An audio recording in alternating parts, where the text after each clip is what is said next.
2025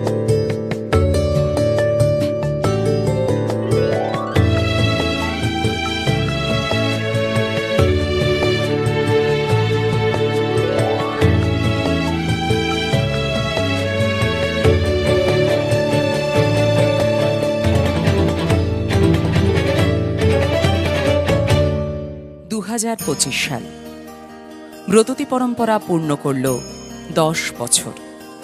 ব্রততী পরম্পরার 10 বছরের পথ চলাকে উদযাপন করল কবিতা যাপনের মধ্য দিয়ে।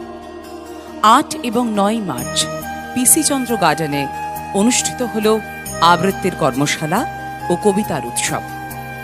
9 মার্চ পিসি চন্দ্র গার্ডেনের মেপল লন ঝলমল করে উঠেছিল উৎসবের আনন্দে। উৎসবের আনুষ্ঠানিক উদ্বোধন করেন বর্ষিয়ান সাহিত্যিক শীর্ষেন্দু মুখোপাধ্যায় এবং কবি সুবোধ সরকার। কাব্যায়ন ও ব্রততী পরম্পরার বেশ কয়েকটি দলগত উপস্থাপনা মঞ্চস্থ হয় প্রথম পর্বে। কাজী নজরুল ইসলামের 125 বছর পূর্তিকে স্মরণে রেখে উপস্থাপিত হয় রাজবিদ্রোহী। কিশোর শিক্ষার্থীরা উপস্থাপিত করে তাদের সদ্য ফেলে আসা শৈশবকে। অন্যান্য উপস্থাপনার মধ্যে ছিল বসন্তের কথা, অন্যরকম নারীদের কথা এবং পৃথিবীর কথা। অনুষ্ঠানের মূল পর্বে সলিল চৌধুরীর শতবর্ষে তাঁর গানে তাঁকে স্মরণ করেন ক্যালকাটা ইউথ কোয়ারের সদস্যরা। ওয়ালোর পথযাত্রী শীর্ষক অনুষ্ঠানটির পরিচালনায় ছিলেন কল্যাণ সেন বরাট। তাঁদের সঙ্গে সলিল চৌধুরীর কবিতার আবৃত্তিতে ছিলেন ব্রততী পরম্পরার নরেশ নন্দী, মলয় পোদ্দার ও ঈশান চক্রবর্তী। জীবনানন্দ দাশের 125 বছরে তাঁকে শ্রদ্ধা জানিয়ে মঞ্চস্থ হয় কুয়াশার বুকে ভেসে। জীবনানন্দর কবিতায় এবং তাঁর কবিতার গানে তাঁকে শ্রদ্ধা জানান সুমন্ত্র সেনগুপ্ত এবং লোপামুদ্রা মিত্র। উজ্জীবনের কবিতায় ছিলেন প্রণতি ঠাকুর, সুতপা বন্দ্যোপাধ্যায় এবং রত্না মিত্র। কবিতা ও গল্প পাঠে ছিলেন সুবোধ সরকার, শ্রীজাত ও প্রচেত গুপ্ত। তন্ময় চক্রবর্তী ও সমন্তক সিনহা ছিলেন তাঁদের নিজস্ব সৃষ্টির গান ও কবিতা নিয়ে। এলোমেলো কিছু কবিতা আকাশের গায়ে তাঁরা ছড়িয়ে দিয়েছিলেন উৎসবের মঞ্চে এবং উৎসবের আকাশে। উৎসবে ছিল ব্রততী পরম্পরার দুটি বিশেষ উপস্থাপনা। শুভায়ন চক্রবর্তীর পরিচালনায় বুদ্ধাং শরণাং গচ্ছামি এবং শ্রাবন্তী বসুর পরিচালনায় উৎসব।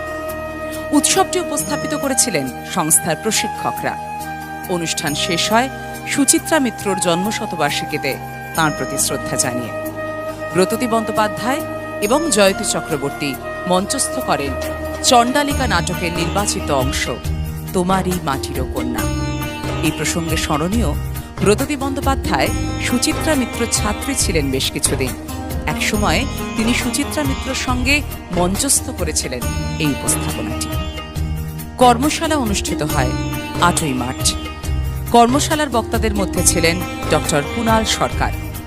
মূলত হৃদরোগ বিশেষজ্ঞ হিসেবে পরিচিত হলেও তিনি বিতর্ক চর্চাতেও এক নামী ব্যক্তিত্ব।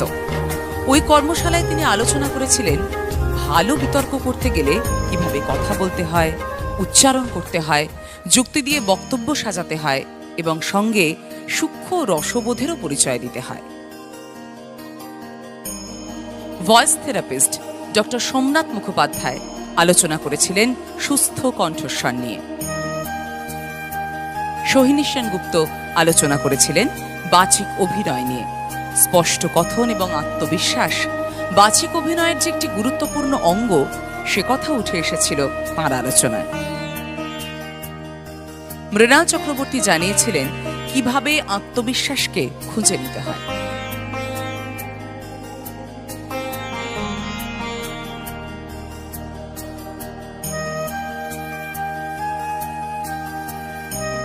ব্রততী বন্দ্যোপাধ্যায়ের আলোচনায় উঠে এসেছিল কবিতার বোধকে কিভাবে আবৃত্তির ধ্বনিরূপে প্রকাশ করা যায়।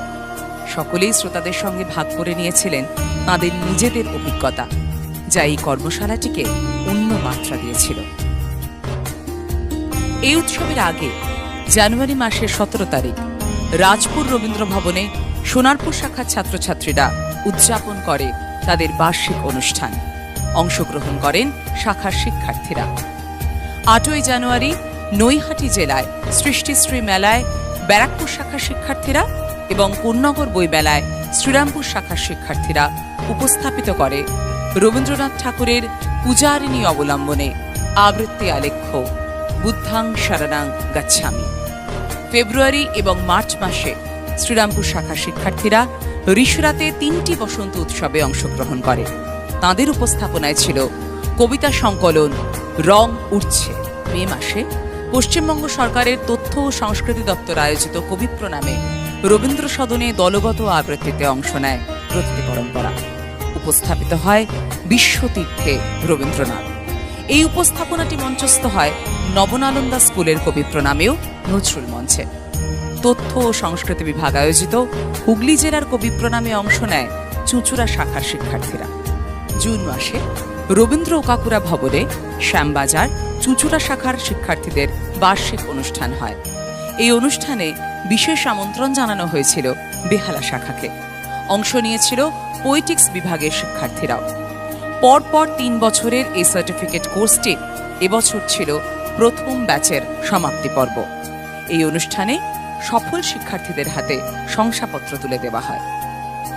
21শে আগস্ট আলিয়াস ফ্রান্সেজ রোমানিয়া দূতাবাসের আমন্ত্রণে Indian association of Indian and specific স্টাডিজের সঙ্গে ব্রততী পরম্পরা নিবেদন করে একটি আবৃত্তি সন্ধ্যা। রোমানিয়ার জাতীয় কবি মিহাই এমিনেস্কুর 175 বছর উপলক্ষে এমিনেস্কু এবং রবীন্দ্রনাথের কবিতায় সাজানো হয় সন্ধ্যাটি। অনুষ্ঠানটি হয় আলিয়াস ফ্রান্সেজের সভাঘরে। অনুষ্ঠানটির আর্থিক সহায়তায় ছিল ভারত সরকারের সংস্থা ICSSR। কবি সুনীল গঙ্গোপাধ্যায়ের জন্মবার্ষিকীতে আবৃত্তিলোক ও দি বেঙ্গলের আয়োজনে সুনীল সন্ধ্যায় অংশগ্রহণ করেন সোনারপুর শাখার শিক্ষার্থীরা। সুনীল গঙ্গোপাধ্যায়ের প্রেমের কবিতা নিবেদন করে তাঁরা কবিকে শ্রদ্ধা জানান। তাঁদের উপস্থাপনায় ছিল দেখা হলো ভালোবাসা বেদনায় শীর্ষক একটি সংকলন। 9ই সেপ্টেম্বর পশ্চিমবঙ্গ বাংলা একাডেমিতেও এই সংকলনটি অনুষ্ঠিত হয়। সেপ্টেম্বর মাসের 20 তারিখ বারাকপুর শাখার শিক্ষার্থীরা বিকাশ বসু স্মৃতি ভবনে তাদের বার্ষিক অনুষ্ঠান মঞ্চস্থ করল। অনুষ্ঠানে অংশ নিয়েছিল শিশু, কিশোর এবং সাধারণ বিভাগের শিক্ষার্থীরা। অংশ নিয়েছিলেন প্রশিক্ষকরাও।